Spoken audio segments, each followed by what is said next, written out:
Les entrepreneurs qui font demain sont dans Bismart l'émission avec Société Générale.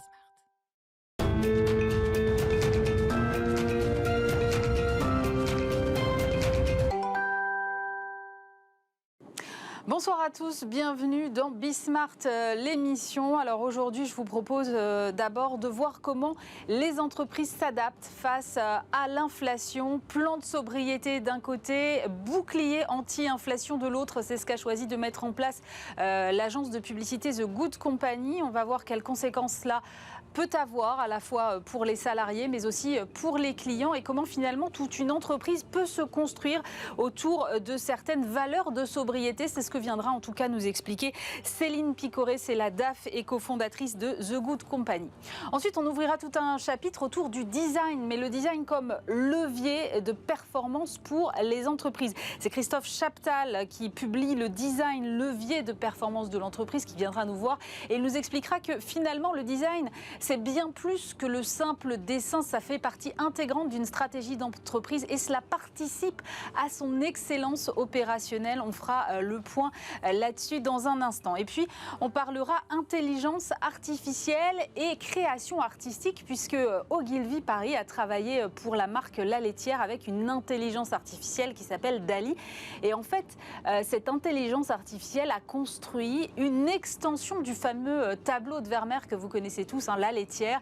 Et donc, ma question première sera comment est-ce que finalement le directeur de création peut avoir encore un rôle quand c'est l'intelligence artificielle qui travaille. Et puis on terminera avec un point sur la filière e-sport parce qu'au mois de juin, Emmanuel Macron l'avait rassemblée, cette fameuse filière e-sport à l'Élysée. C'est une première marque de considération, en tout cas pour tout un écosystème qui est en construction aujourd'hui encore. Le président de France e-sport sera avec nous sur le plateau. Voilà, vous l'avez compris, un programme bien chargé encore ce soir. C'est Bismart l'émission, c'est parti.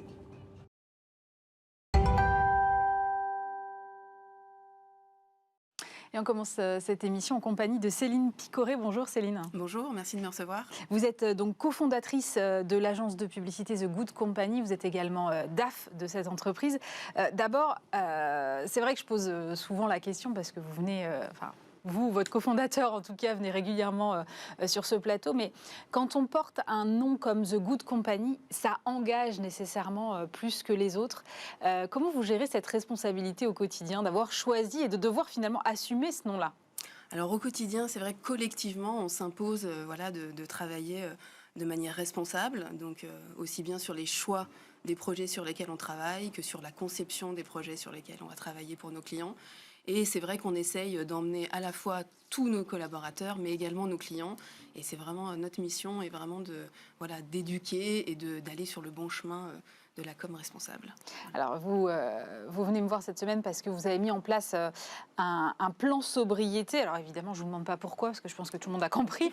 Mais qu'est-ce que ça recouvre ? Parce que c'est vrai que là, on sent bien que les entreprises, elles sont toutes obligées de s'adapter. Vous, vu votre nom, vu tout ce que vous faites déjà, j'imagine que vous avez déjà beaucoup de choses en place. Donc comment est-ce qu'on peut aller plus loin ? Et qu'est-ce que vous avez mis en place concrètement de nouveau ? Alors le plan de sobriété, moi déjà en tant que citoyenne, j'étais contente de voir que le gouvernement se positionnait. Après, en tant que professionnel, c'est pas quelque chose de nouveau pour nous, c'est quelque chose qui est dans notre ADN depuis toujours. Et c'est vrai que nous avons mis en place dès le début de l'agence un certain nombre de démarches sobres. Donc comme je vous le disais, aussi bien dans le choix de nos clients que dans les démarches de conception. Aujourd'hui, c'est vrai que ça ne se réduit pas à baisser notre note d'électricité. Évidemment, c'est beaucoup plus large que ça. Et donc, ça concerne vraiment toute notre activité et d'emmener tous les gens avec lesquels on travaille sur ce plan de sobriété. Et nous, on l'a vraiment décliné aujourd'hui d'un point de vue écologique, mais aussi social, avec un bouclier du pouvoir d'achat pour nos collaborateurs. Mais sur juste la sobriété, comment on devient plus sobre au quotidien ? C'est-à-dire, vous avez fait des coupes dans certaines choses ? Alors en fait, on a mis dans nos missions d'entreprise à mission un certain nombre d'objectifs. Et donc par exemple, nous ne nous déplaçons pas autrement qu'en train, l'avion est interdit. Pour les tournages, nous sommes mis comme objectif de ne pas travailler en dehors de l'Europe. Donc vraiment d'amener nos clients à travailler sur le territoire, à ne pas utiliser l'avion. Voilà, nous aujourd'hui, notre objectif c'est vraiment celui-là. Ça veut dire que ça change la façon dont vous produisez aujourd'hui, par exemple, les films publicitaires ? On essaie de les réduire, en tout cas sur les tournages. Donc, on a des partenariats, notamment avec Sequoia, qui nous aident à réduire dans l'organisation et dans les déchets pour pouvoir réduire justement. Après, sur la partie plutôt print, on essaye de trouver des modes de conception qui utilisent moins d'encre, qui utilisent moins de papier. Voilà, on a tout un tas de choses qui sont mises en place par nos créatifs dès la conception des campagnes. Et ça vous oblige à être plus innovant, à aller chercher des nouvelles matières, en fait. Et de former les gens et d'être à l'écoute du marché pour savoir quelles sont les nouveautés, pour pouvoir justement être dans les premiers.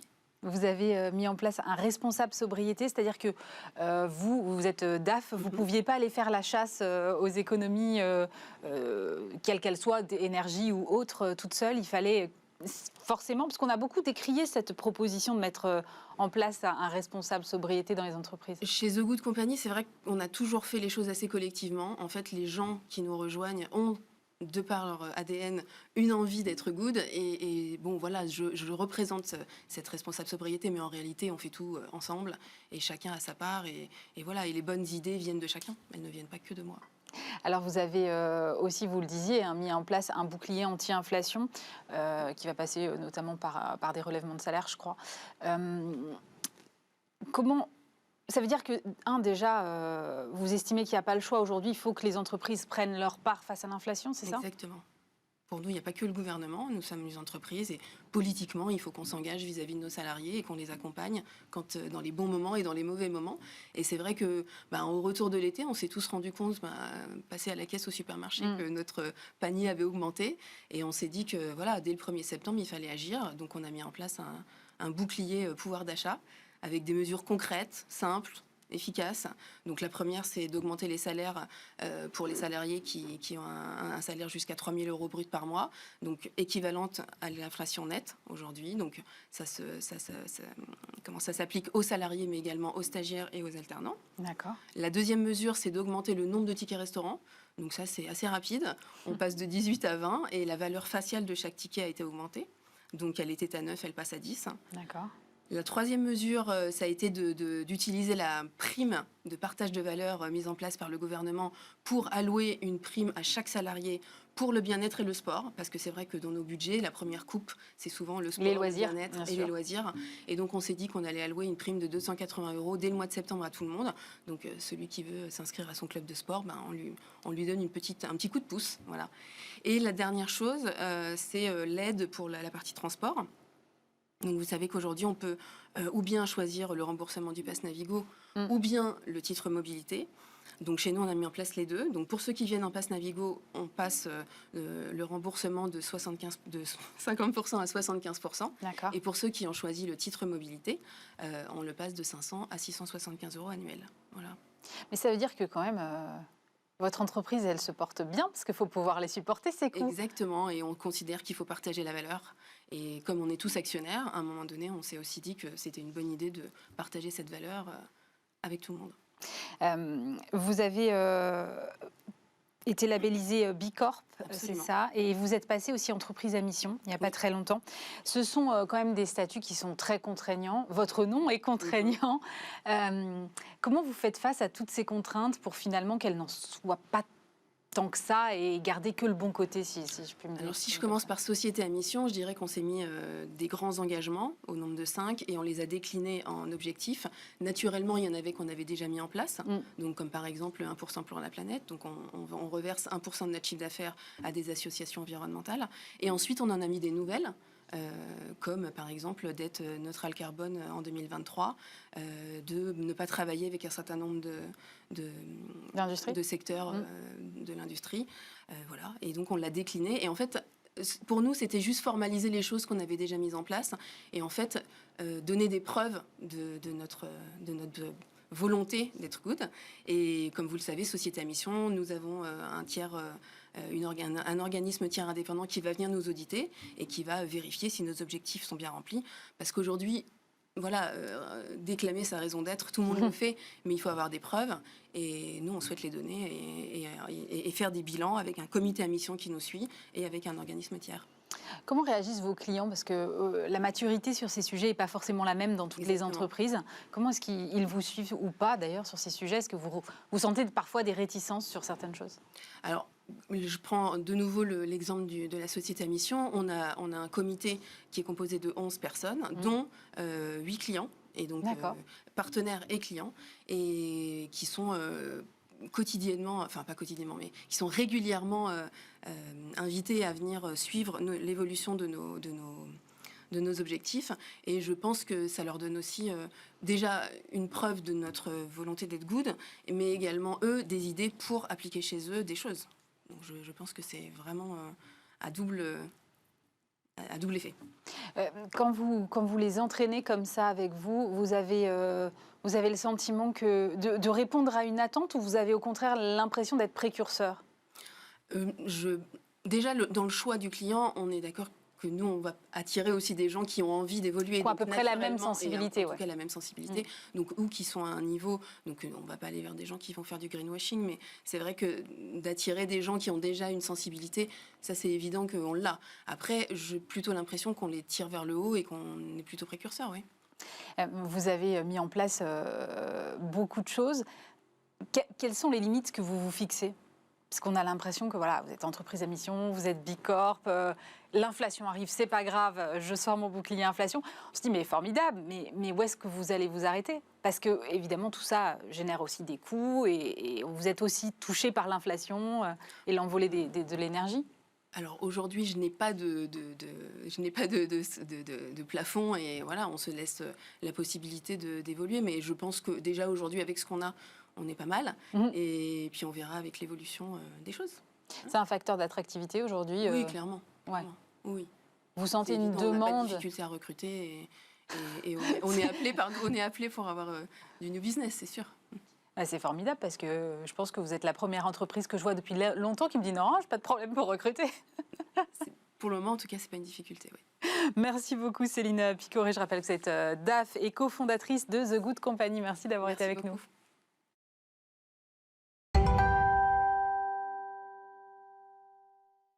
On poursuit cette émission en compagnie de Christophe Chaptal. Bonjour. Bonjour.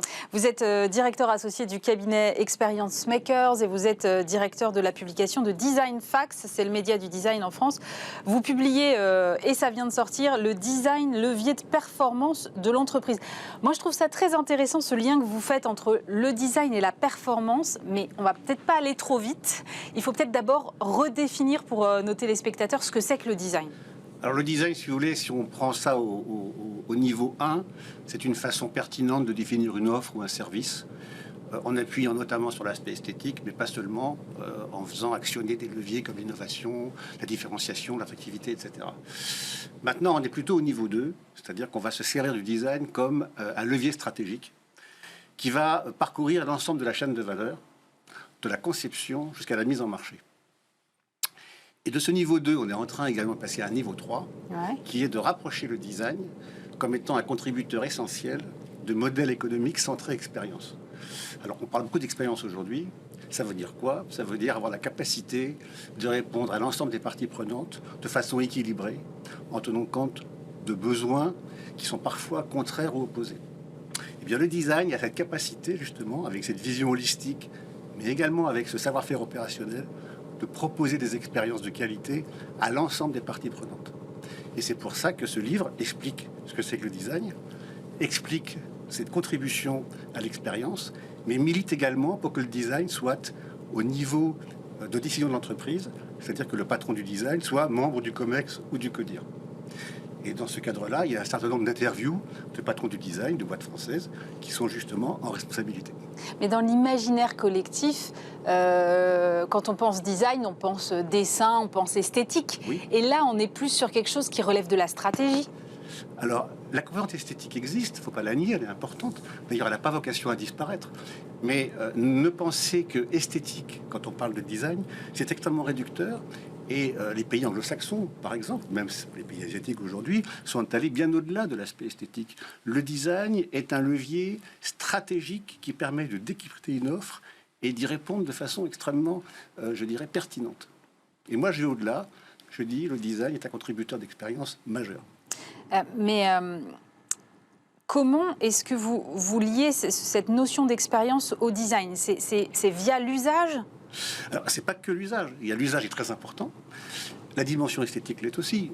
Une expérience doit être attractive, doit être agréable, doit être valorisante, mais elle doit être conçue, fabriquée, distribuée dans des conditions éthiques, humaines, techniques, environnementales, qui soient bonnes. Et le design, par rapport à d'autres démarches, comme le marketing, etc., a toujours cet avantage de ramener le regard sur un stade holistique et de travailler en équilibrant les besoins de chacun. Est-ce que vous pourriez nous donner un exemple concret pour qu'on comprenne dans quelle mesure ce design contribue à une bonne expérience? On va prendre un exemple que tout le monde connaît, je pense, c'est Tesla. Ouais. Bon, Tesla, c'est intéressant parce que c'est un modèle qui est en totale disruption avec l'automobile traditionnelle, thermique. Voilà un acteur qui n'avait aucune expérience, aucun positionnement de l'automobile, qui arrive et qui en 10 ans, 15 ans, devient un acteur au niveau mondial avec la plus grosse valorisation boursière du secteur. Il l'a fait en mettant en œuvre un modèle sur lequel il a travaillé pour pouvoir répondre de façon équilibrée à tous. Il a dit, par exemple, si je veux répondre de façon optimale à mes clients, il va falloir que je revoie mon modèle de distribution. Donc il a dit, pas de concession automobile, pas de distributeur. Si je veux que l'automobile électrique soit perçue comme un engin de mobilité, non pas comme un produit, il faut que je mette un écosystème de bornes de recharge partout. Et à ce moment-là, je vais vendre un écosystème de mobilité et non pas simplement un produit. Si je veux que mon client soit satisfait en permanence, il faut que les mises à jour soient faites en direct, sans passer par une concession, etc. Donc il a réfléchi à l'ensemble des éléments en termes de valeur d'usage, vous le signaliez, mais également en termes de modèle économique. C'est-à-dire qu'il faut à la fois concilier la valeur d'usage, l'attractivité, l'environnement, etc., mais également la rentabilité et la pérennité de l'entreprise. Et donc, ce qui est intéressant avec Tesla, qui n'est pas irréprochable à tout point de vue, il y a des éléments, par exemple, environnementaux qu'on pourra discuter, mais ce qui est intéressant, c'est la façon dont il joue, si vous voulez, des nouvelles structures du besoin et des évolutions de marché avec des réponses qui sont totalement en rupture avec ce qui se fait traditionnellement. Or, on voit que les autres constructeurs traditionnels essayent de le suivre, ils ont du mal. Ceux qui arrivent le mieux, ce sont les Chinois, parce qu'eux n'ont pas une grande tradition automobile, qui sont allés directement sur l'électrique. Ça veut dire que le design, en fait, préfigure l'innovation? Le design, en tout cas, a la capacité à aller chercher l'innovation partout où elle se trouve. Puisque l'innovation, ça peut être quelque chose qui existe dans un domaine qu'on amène dans un autre. C'est aussi un très bon levier pour innover parce qu'on a compris qu'en termes de valeur d'usage, il y avait un besoin majeur qui n'était pas répondu à l'instant T. Et donc, c'est un déclencheur d'innovation basé sur, effectivement, un usage ou un besoin non répondu. Il y a un chapitre que vous consacrez dans le livre à la différence entre le design et le marketing. Oui. Est-ce que vous pouvez l'expliquer? Le marketing, si vous voulez, je dirais pour moi une discipline qui prend naissance dans des marchés qui sont habituellement en progression constante. On est dans une démarche un peu anglo-saxonne, des marchés en progression, qu'on segmente, qu'on resegmente, etc. Et on est sur une espèce de rapport qualité-prix-volume qui fonctionne bien. Bon, après, il y a eu un certain nombre d'éléments. Moi, j'ai écrit un bouquin, par exemple, il y a une dizaine d'années, qui s'appelait « Le marketing de rupture », qui expliquait que quand les marchés sont en décroissance, le marketing doit s'adapter et a du mal. Donc, je dirais que le marketing a un certain nombre d'outils qui sont très intéressants et qui sont toujours utilisables, parce que c'est une approche du marché qui est extrêmement rigoureuse et qui permet de segmenter de façon intelligente. Mais je dirais que le marketing n'est pas forcément fait pour attraper l'ensemble des évolutions sociétales. C'est un outil qui travaille dans un cadre plutôt de croissance. Alors que le design, à l'inverse, peut s'adapter au... Le design va imaginer des configurations qui ne sont pas forcément existantes. C'est-à-dire qu'on va essayer de comprendre quel serait le modèle idéal compte tenu d'un certain nombre de paramètres qui peuvent être contradictoires, et on va apporter stratégiquement la réponse avec la capacité de la mettre en œuvre. C'est-à-dire de faire un POC, puis ensuite de passer sur une échelle industrielle. C'est ça qui est intéressant avec le design. C'est cette capacité à comprendre et à devancer, et à utiliser également des outils de discipline comme le marketing, parce qu'il ne faudrait surtout pas opposer design et marketing. Il ne faudrait surtout pas dire que le design fera disparaître le marketing, c'est pas du tout l'objet. Enfin, je veux dire, chacune des disciplines a besoin des autres. Mais simplement de dire qu'actuellement, je pense que le design est une réponse majeure à des besoins qui sont des besoins d'évolution en très forte rupture.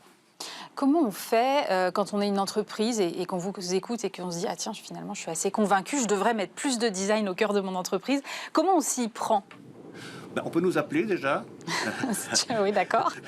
Mais sinon sinon, je pense que déjà, si on a une vision qui est, je dirais, bonne du design, c'est-à-dire dans son ensemble, on peut déjà, je dirais, viser les bonnes personnes avec qui on va travailler, voire intégrer dans l'entreprise. Et puis, on peut peut-être se mettre sur un point de vue stratégique qui est justement celui d'un modèle d'expérience globale, en se disant, bon, à l'instant T, je suis comme ça, il faudrait que je sois comme ça. Ça suppose un certain nombre d'évolutions. Ces évolutions-là, je pense que le design peut en prendre en charge une partie.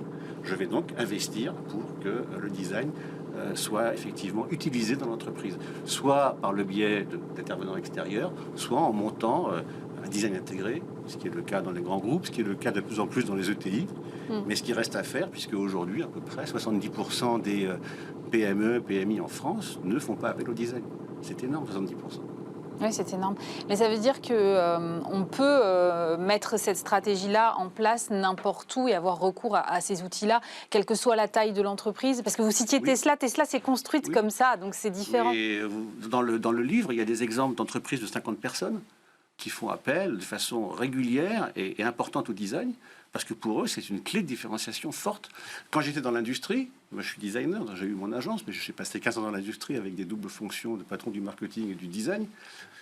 J'ai toujours croisé le design avec les autres fonctions, et je vous ai toujours utilisé le design pour pouvoir déplacer, je dirais, la problématique.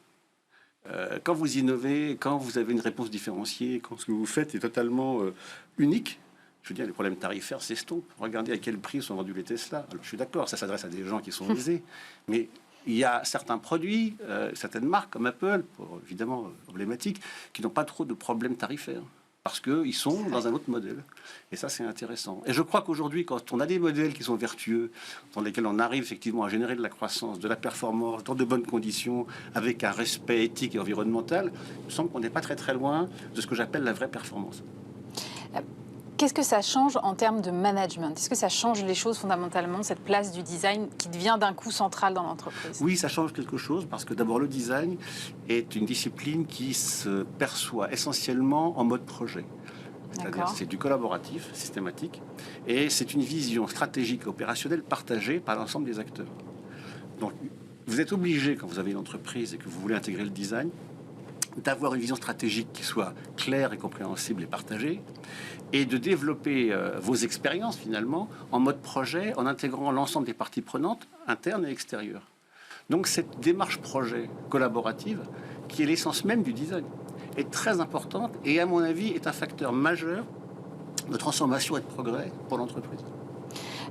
Plusieurs de mes invités m'ont parlé de design récemment. C'est ce qui m'a alerté quand j'ai vu votre livre, parce que je me dis, il y a quand même un truc, un petit signal faible, là, comme on dit, parce que ça fait plusieurs fois que je reçois des gens d'univers un peu différents qui me parlent du design, et j'ai l'impression qu'il y a un retour à cette matière qu'on avait un peu délaissée. Comment est-ce que vous voyez l'évolution des choses, en tout cas? Le design, on en a toujours parlé, sauf qu'à un moment, c'était du mobilier, après ça a été de la marque, après ça a été du retail, après ça a été du parcours client, etc. Donc on est sur, si vous voulez, des segments à chaque fois.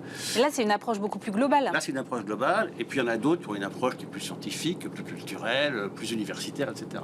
Moi, je suis quelqu'un qui vient de l'entreprise. C'est mon milieu, c'est mon secteur. J'ai toujours adoré ça, l'entreprise. C'est ce que j'aime. Et mon objet, c'est de dire, l'entreprise, pour être performante, elle doit utiliser le design aujourd'hui. Elle n'a pas le choix. Si elle avait le choix avant, elle ne l'a plus aujourd'hui. Mais il faut le faire dans de bonnes conditions. Il faut le faire de façon intelligente et opérationnelle. Et moi, quand je parle du design, c'est pour dire de la performance durable pour l'entreprise dans des conditions éthiques et environnementales acceptables. Ça peut structurer demain nos futurs modèles économiques? Ça doit structurer nos modèles économiques. D'ailleurs, la sphère publique aujourd'hui travaille beaucoup sur ce qu'on appelle le design de service ou le design public. C'est vrai. Ce sont des éléments qui sont très importants. Certains de nos clients, d'ailleurs, sont dans cette problématique-là. Je pense que quand on peut raisonner plus largement que l'entreprise, mais en termes d'organisation, et si on raisonne en termes d'expérience globale, que ce soit pour le consommateur, mais aussi pour le citoyen, on est dans des modèles économiques d'expérience dans lesquels, de toute façon, le design sera un contributeur majeur. C'est certain.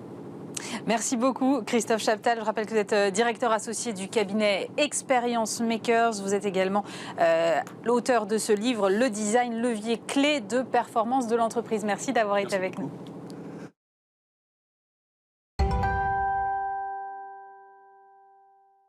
On poursuit cette émission avec David Reichmann, bonjour. Bonjour. Vous êtes directeur exécutif de création chez Ogilvy Paris. Et avec vous, on va parler IA et DA. L'intelligence artificielle va-t-elle remplacer la direction artistique dans les agences ? Votre agence, justement, Ogilvy Paris, vient de produire pour la marque La Laitière un film.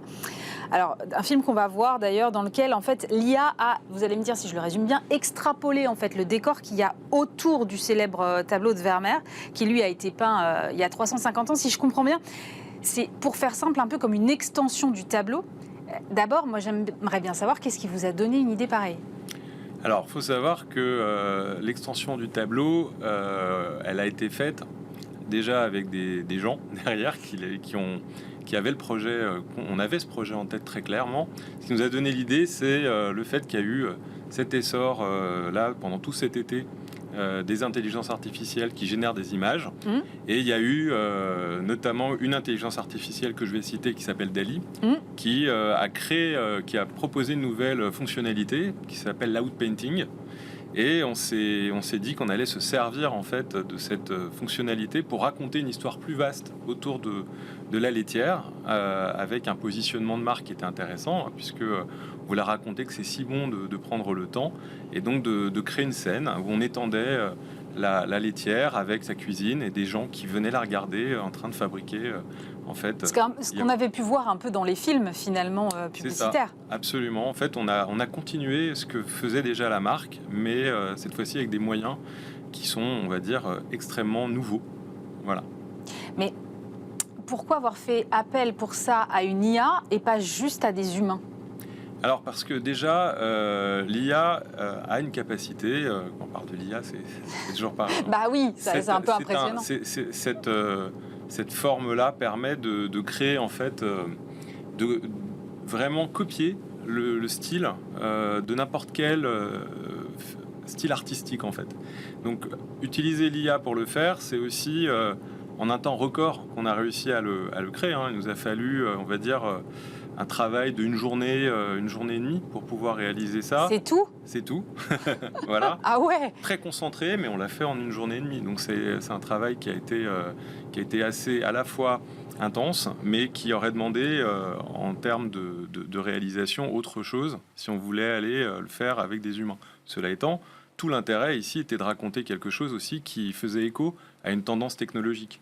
L'intérêt de le faire avec des humains aurait été beaucoup moins intéressant, puisque on est là sur ce plateau pour en parler maintenant.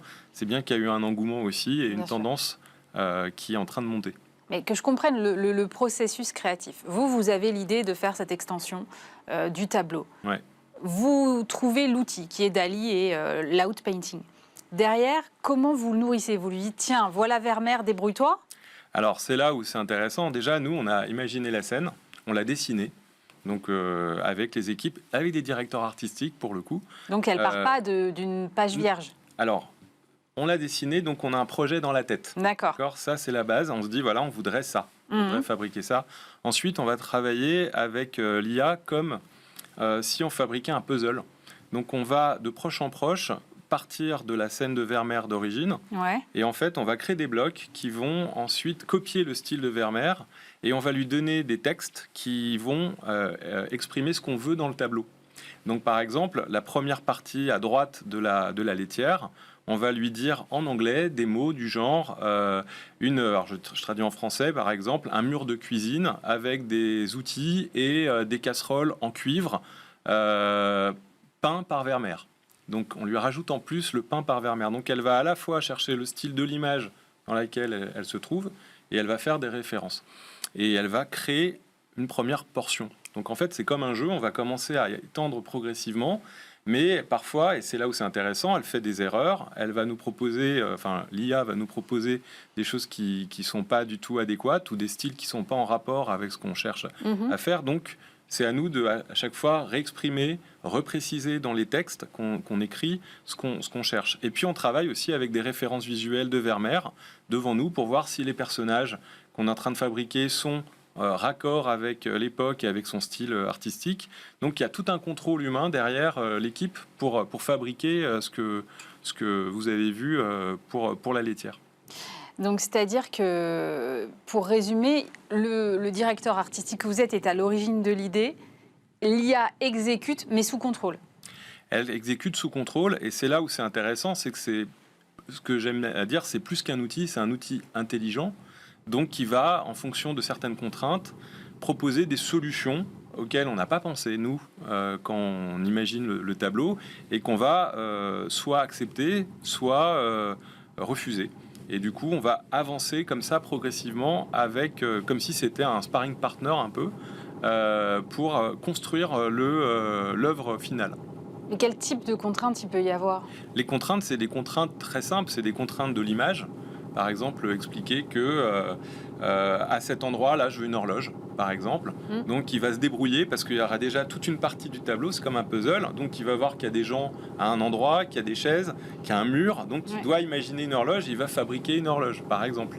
Et l'horloge va peut-être pas nous satisfaire. Ça peut être une horloge qui va être, par exemple, trop luxueuse par rapport à un décor d'une cuisine. Donc, il va falloir redemander, repréciser, etc., etc. Donc, c'est là où elle propose des solutions, c'est là où il y a des contraintes qui la dépassent, puisque en fait, nous, on a des contraintes de sens que l'IA ne comprend pas, et donc c'est à nous, en fait, de les imposer. Dans la publicité, alors là, on a de l'image, mais souvent, on a quand même beaucoup de mots. Aujourd'hui, quelle est la possibilité pour une IA de s'emparer du vocable? Des mots aussi. Ouais. Alors, il faut savoir que le projet de DALL-E est issu d'un ensemble de projets qui s'appelle OpenAI, dans lesquels il y a aussi une intelligence artificielle qui est totalement dédiée au langage, qui s'appelle GPT-3 pour le petit mot. C'est moins sympa que DALL-E. C'est moins sympa que DALL-E. Et en fait, elle est capable, et d'ailleurs ça a été une avancée pour DALL-E, de comprendre en fait tout le langage naturel. Parce qu'en fait, il n'y a pas besoin de programmer les intelligences artificielles. Vous lui exprimez les choses avec les mots les plus simples et elles comprennent. Donc ça, c'est ça qui est une avancée. Donc aujourd'hui, il y a énormément de possibilités de créer des mots, des phrases, même des slogans. Il y a des exercices que font les IA, c'est-à-dire elles peuvent même créer des arguments publicitaires pour des produits. Vous lui donnez n'importe quel type de produit et elles peuvent vous créer des arguments de vente pour les produits. Donc la limite des IA là-dessus est, je dirais, pratiquement sans bord en fait. Donc ça va assez loin. Et parce que le langage naturel et les recherches qui ont lieu sur le langage sont très très anciennes aussi. Donc voilà, on peut s'accaparer en tout cas de vocable. Mais encore une fois, c'est toujours la même histoire. C'est quoi l'idée qu'il y a derrière? C'est quoi le concept que vont avoir les communicants pour l'utiliser?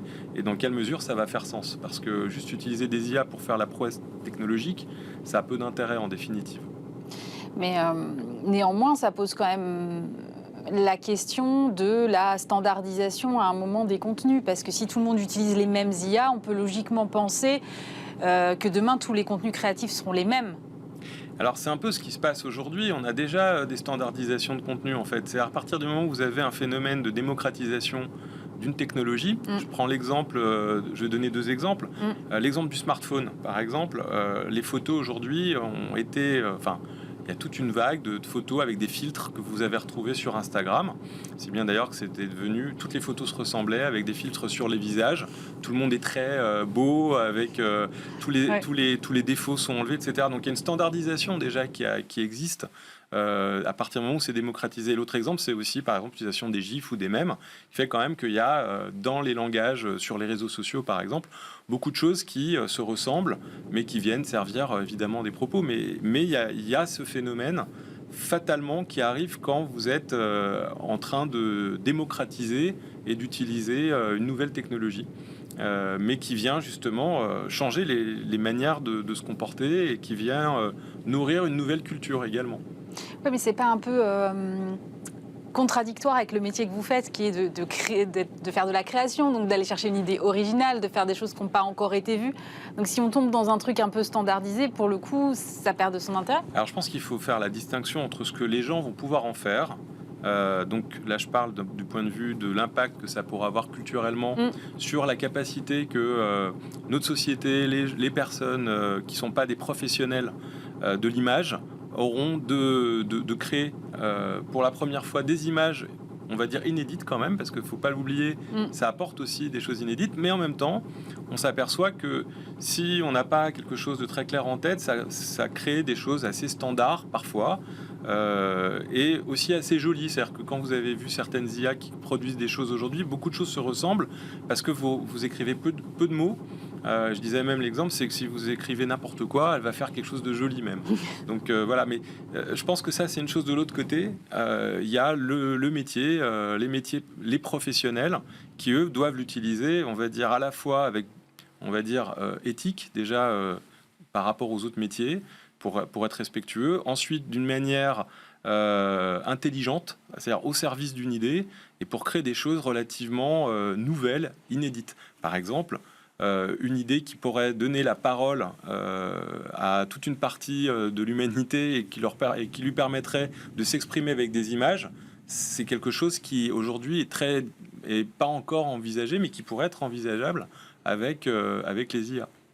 Qu'est-ce que ça apporte concrètement dans votre métier aujourd'hui d'avoir recours à ce genre de technologie ? Alors ça apporte beaucoup de choses. Ça apporte déjà un potentiel totalement nouveau, c'est-à-dire que dès qu'on a une idée, même visuelle, on peut tout de suite la tester. En fait, c'est de l'ordre de la minute. Donc c'est un gain de temps considérable. C'est un gain de temps considérable.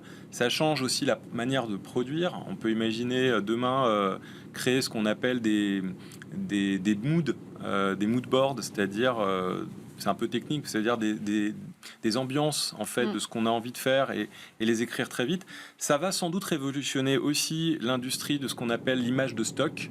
Donc beaucoup de directeurs artistiques connaissent la problématique en agence de la recherche fastidieuse qui a à trouver la bonne image pour exprimer ce qu'on veut dans les banques de stock d'images. Ouais. Hier, je crois que Getty a annoncé l'interdiction de mettre sur sa plateforme des images d'intelligence artificielle, enfin générées par les intelligences artificielles.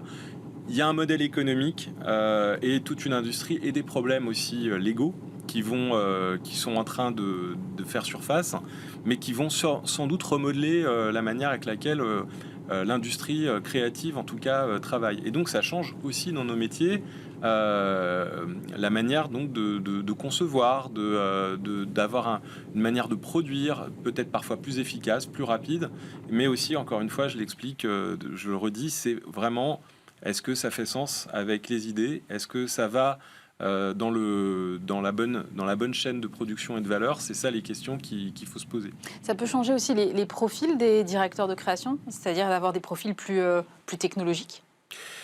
En fait, j'ai envie de dire, c'est une révolution ce truc, on va être honnête. La vraie question est de savoir si on veut l'embrasser, la comprendre, se l'accaparer, la contrôler, la maîtriser pour en faire quelque chose de plus grand et d'intéressant, surtout dans nos industries, ou si on veut en fait lutter contre et se dire en général ça marche pas très bien. Mais... c'est de dire Internet ça va pas marcher, ou que l'image de synthèse c'est pas quelque chose d'intéressant, etc. Donc il y a eu beaucoup de révolutions. Plus anciennement, c'est pratiquement opposé le cinéma aux autres formes d'art, etc. dans le passé. Donc il y a une avancée, il y a un changement profond qui va se produire dans les formes créatives et aussi artistiques et la manière avec laquelle on va produire des images. Ça, c'est inéluctable. Encore une fois, ce que ça change dans nos métiers, c'est aussi le contrôle. Parce qu'en fait, pour l'instant, on est encore dans une époque où il faut avoir la main sur ces IA.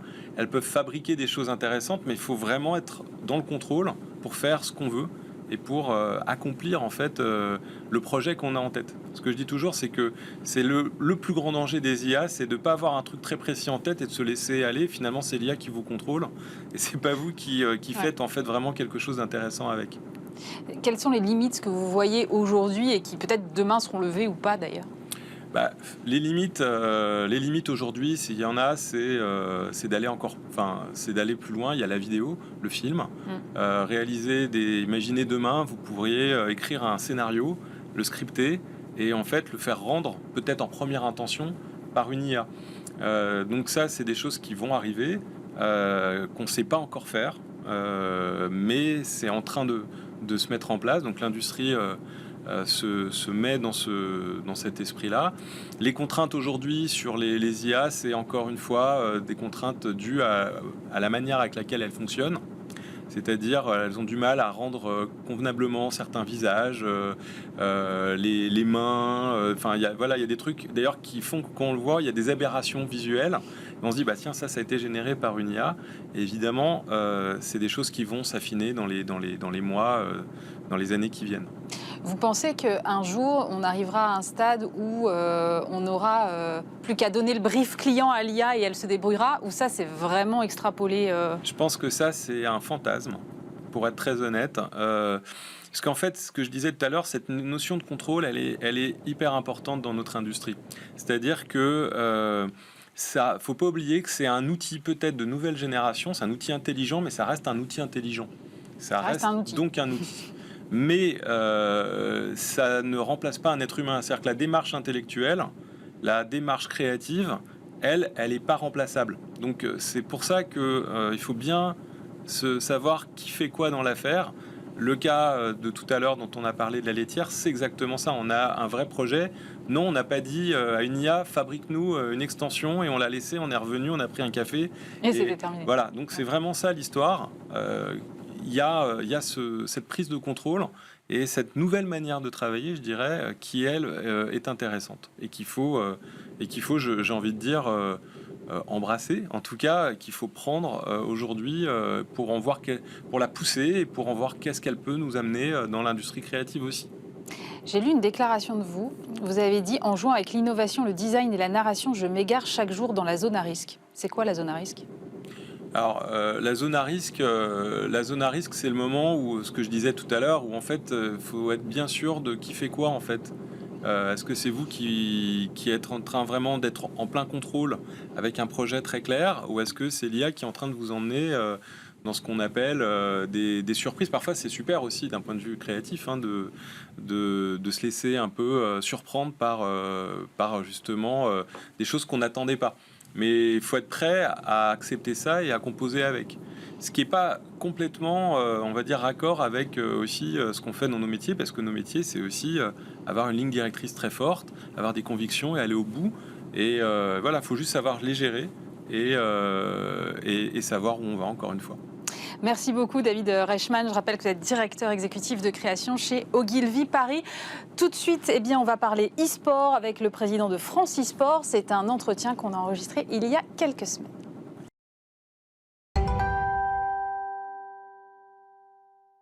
Nous sommes maintenant avec Désiré Coussao. Bonjour. Bonjour. Vous êtes le président de France e-sport, association qui a pour objet de développer, promouvoir et encadrer la pratique des sports électroniques. Et je me demandais si aujourd'hui, ça y est, on a bouclé cette polémique. Est-ce que l'e-sport est maintenant un sport comme un autre ? Je lisais l'équipe hier et je voyais qu'on rapportait que 4 clubs français étaient bien partis dans l'European Masters de League of Legends. Ça veut dire... Voilà, au même titre que le tennis, le basket ou la Formule 1 ou que sais-je, ou le football évidemment, on a dans l'équipe maintenant des pages e-sport. Donc la polémique est close. L'e-sport, c'est un sport comme un autre ou pas ? Absolument pas. Je sais que c'est une polémique qui est vieille de plus de 20 ans. Non, l'e-sport est une pratique. C'est une pratique qui permet à 2 compétiteurs ou 2 groupes de compétiteurs de s'affronter par le biais d'un ordinateur, d'une console, d'un mobile, d'un téléphone mobile et même bientôt en VR. Donc on retrouve effectivement tous les ingrédients d'un sport, mais aujourd'hui, en tout cas d'un point de vue institutionnel, non. L'e-sport n'est pas un sport et c'est même un sujet qui peut devenir très sensible lorsqu'on en parle avec les institutions comme le ministère des Sports ou avec les éditeurs de jeux vidéo.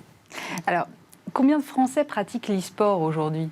Parce qu'on a quand même le sentiment, enfin moi en tout cas, j'ai le sentiment que c'est un truc réservé à des initiés. Non, aujourd'hui, la pratique e-sportive, alors il faut bien définir ce qu'on appelle pratiquer l'e-sport. Un peu comme quand on te parle de pratiquer du sport. Est-ce que le fait de jouer au tennis contre un mur est du sport ? Évidemment, c'est pas la même chose que lorsque Nadal affronte en finale n'importe quel autre joueur sur le court.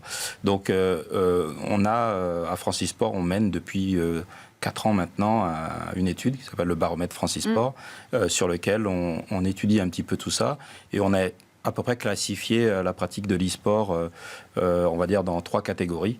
On a, on va dire, le sport grand public, c'est-à-dire vous jouez contre votre frère ou votre sœur sur le canapé sans enjeu particulier. C'est de la pratique de l'e-sport, on va dire, loisir. Sinon, vous pouvez aussi pratiquer de l'e-sport toujours dans votre canapé, mais en participant à des compétitions sur le jeu, avec un classement sur le jeu, mais sans aller forcément dans des compétitions officielles. Et puis après, vous avez l'e-sport amateur, où réellement vous en faites une pratique en vous déplaçant, en allant dans des compétitions. Donc vous avez ces 3 types de composantes. En gros, je vais donner des chiffres vraiment très, très, très grossiers. Le détail, vous le trouvez sur le site internet. Mais vous avez 9 millions de pratiquants, la moitié à peu près qui va être grand public. On va dire un tiers qui va être plutôt dans la partie, on va dire, de la pratique compétitive, mais sans classement. Et puis après, vous allez avoir 1,2, 1,3 million de vrais pratiquants qui se déplacent, qui vont dans des compétitions, etc. Donc voilà un petit peu la structure des joueurs. Mais vous avez prononcé le mot amateur. On reste dans quelque chose d'amateur. Il n'y a pas encore de filière professionnelle constituée? Alors, s'il y a des joueurs professionnels, alors on avait fait une étude sur 2019, on évaluait, une centaine de joueurs professionnels. Donc, vous voyez, on n'est pas encore, c'est pas le tennis, quoi. Mais oui, il y a des joueurs professionnels, il y a des équipes professionnelles, de plus en plus d'ailleurs. Maintenant, on se préoccupe beaucoup plus, en tout cas à Francisport, sur le développement de l'e-sport amateur, parce que pour le coup, tout le monde pratique l'e-sport, tous les jeunes pratiquent de l'e-sport, et beaucoup, de plus en plus, s'inscrivent dans des clubs amateurs. Et donc, c'est important de les encadrer et de les accompagner.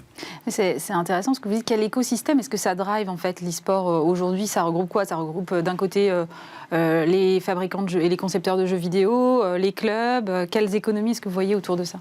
Alors, en fait, aujourd'hui, Francisport, par exemple, essaye de représenter l'ensemble de la filière. On va avoir les créateurs, les éditeurs de jeux. Quand vous jouez à Fortnite, il y a quelqu'un qui a créé ce jeu. Évidemment. Donc là, c'est là qu'on trouve le plus gros des métiers de la filière.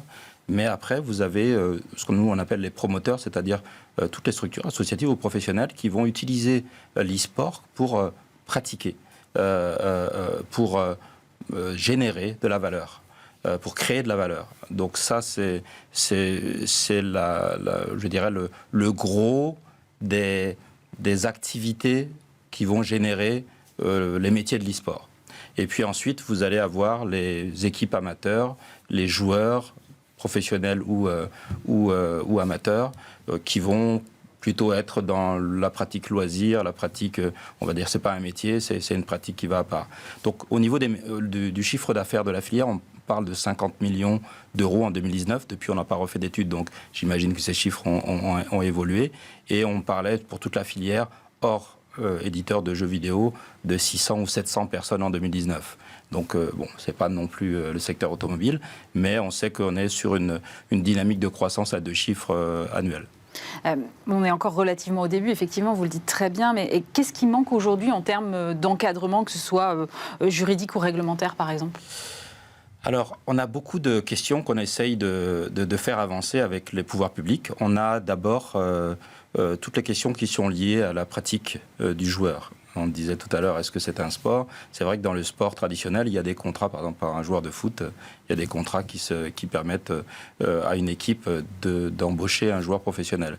Depuis 2016, à l'époque, Axel Lemaire avait fait voter une loi qui permettait de créer un contrat spécifique pour le joueur. On s'est rendu compte au fil des années que ce contrat n'était pas forcément adapté à notre pratique, et donc on veut essayer de faire évoluer pour permettre tout simplement aux joueurs d'avoir une vraie sécurité, une vraie couverture professionnelle. Donc ça, c'est dans les tuyaux. Pour les organisateurs d'événements, lorsqu'on organise un événement sportif, on a énormément de dispositifs qui permettent de faciliter l'organisation d'événements. L'e-sport n'en bénéficie pas, je crois. Par exemple, la TVA réduite, accès à des tarifs particuliers dans les grandes salles de spectacle, tout ça, le sport et la culture ont permis de fixer des cadres un peu adaptés. Ça, nous ne l'avons pas au niveau de l'e-sport. Et bon, je pourrais en citer, on est en train de discuter avec les députés, avec les sénateurs, avec le gouvernement, pour faire évoluer l'ensemble de cet encadrement juridique. On espère, que d'ici un an ou deux, on pourra enfin accéder à ces améliorations. Et justement, vous évoquez les politiques. Il y a eu une grande réception à l'Élysée, je crois que c'était au mois de juin.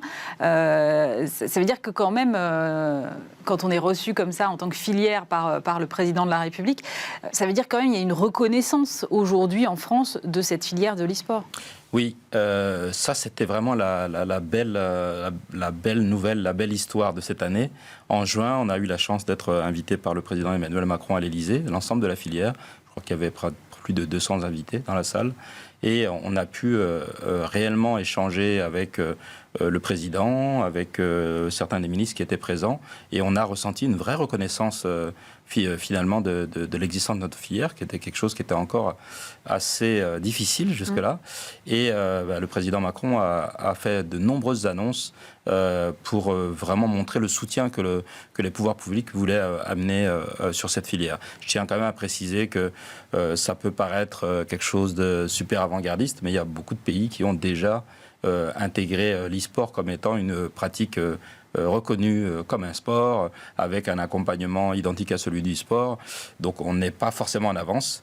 Mais voilà, ça fait toujours plaisir d'avoir cette reconnaissance au plus haut niveau. C'est quand même la première fois dans le monde qu'un président d'un État s'implique aussi fortement et publiquement sur la filière, donc dont acte. Est-ce que vous allez envisager d'organiser des choses en parallèle des JO 2024, puisqu'on parle de sport ? Ça, c'est la question à 1 million d'euros. Alors, c'est une demande du président Macron, qu'effectivement, profiter de cette année olympique pour finalement mettre en avant cette pratique. Donc, il y a énormément de discussions en ce moment avec des grands organisateurs d'événements internationaux pour leur permettre, pour leur faciliter l'organisation de leur événement en France. Donc, on espère, au cours de l'année 2024, en marge des JO, pouvoir accueillir des événements internationaux avec des athlètes e-sportifs internationaux. Ça fait partie des travaux que France e-sport essaye d'accompagner avec les différents ministères. Les premières nouvelles sont plutôt positives, donc je pense que oui, on aura de très très belles surprises. Par contre, je tiens vraiment à préciser qu'aujourd'hui, l'e-sport n'est pas une pratique olympique. Donc même si d'une manière symbolique, on va utiliser cette période olympique pour mettre en avant la pratique, ça ne veut pas dire que demain on pourra parler de League of Legends en tant que pratique olympique. Vous le disiez, vous le dites très bien, l'e-sport n'est pas quand même complètement un sport comme les autres et contrairement à d'autres sports, vous avez, vous, des risques afférents qui sont notamment la déscolarisation, les risques d'addiction. Comment vous travaillez sur ces problématiques-là ?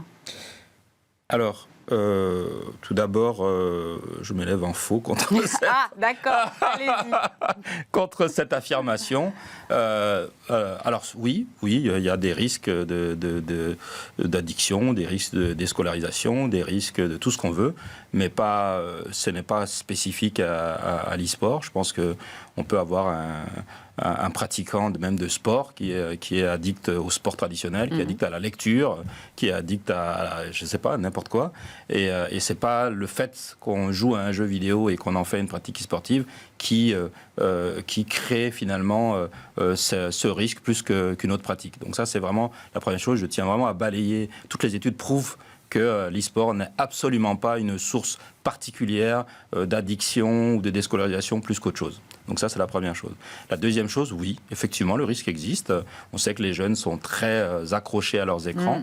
Et donc, nous, au niveau de France e-sport, c'est aussi une réflexion qu'on souhaite avoir avec l'ensemble des, on va dire, organismes, des structures, que ce soit des clubs amateurs, des clubs professionnels ou même des clubs de sport, puisque de plus en plus de clubs de sport commencent aussi à proposer de l'e-sport. On essaye de mettre en place un encadrement avec des outils, on va dire, dispositifs, des initiatives d'encadrement. Ça fait partie de la réflexion. Maintenant, il faut du temps, il faut des moyens. Le ministère des Sports est très intéressé par cette démarche. On a de grandes discussions avec eux sur le sujet. On est en train de mettre en place, ça va être effectif dans quelques semaines, un diplôme officiel pour les encadrements e-sportifs. Et donc, c'est un sujet qu'on souhaite vraiment porter aussi de notre côté. Merci beaucoup, Désiré Coussao. Je rappelle que vous êtes président de France e-sport. C'est la fin de cette émission. Merci de nous avoir suivis. Bien évidemment, vous pouvez nous retrouver en podcast sur l'ensemble de vos plateformes préférées. Nous sommes aussi disponibles en replay sur le site internet de Bismart, bismart.fr. Et puis, si vous ne le savez pas, eh bien, sachez que nous sommes maintenant disponibles également sur la TNT francilienne. C'est tous les soirs entre 20h30 et 22h30 sur le canal de Demain TV. Dès lundi, vous aurez le plaisir de retrouver à cette même place Stéphane Soumier pour Bismart l'émission. Nous, on se retrouve avec plaisir évidemment vendredi prochain. Passez un très bon week-end sur Bismart.